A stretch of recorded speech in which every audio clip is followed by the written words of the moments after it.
Kenapa aku ada di sini? Kenapa aku memilih bisnis ini?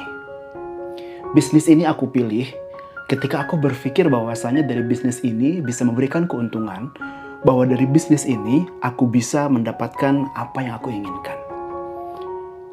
Teman-teman, tidak bisa dipungkiri bahwasanya kata-kata yang tadi adalah pemikiran yang terjadi pada diri kita sebelum kita masuk ke bisnis ini sekarang.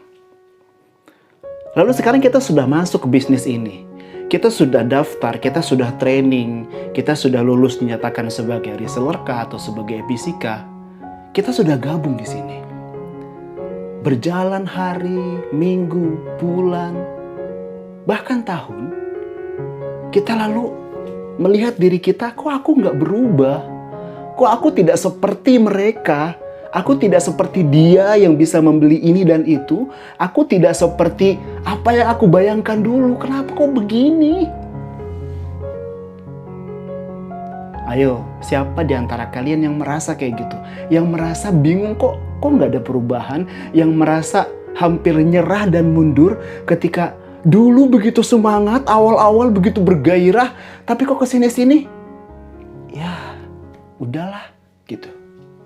Siapa yang merasa kayak gitu? Oke, kali ini teman-teman, saya mau mengajak kepada teman-teman semuanya untuk mengevaluasi diri kita.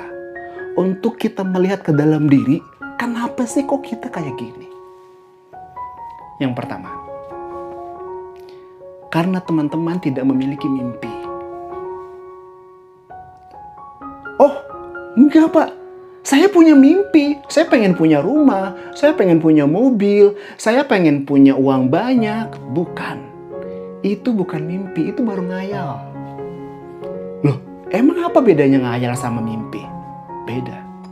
Kalau ngayal, kita ngebayangin, ya sudah.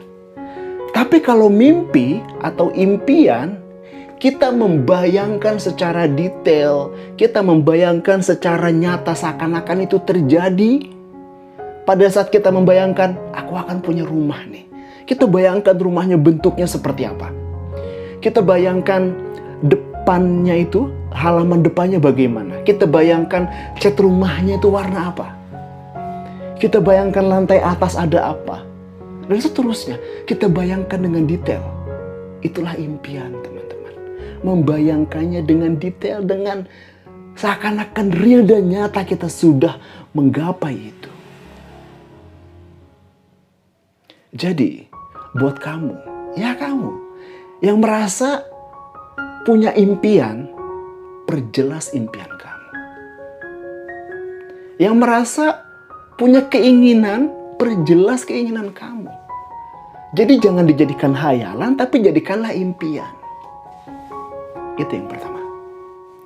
Oke, kalau sekarang kamu sudah memiliki mimpi, kamu sudah perjelas mimpi kamu, sekarang kamu simpan impian itu. Kamu simpan impian itu.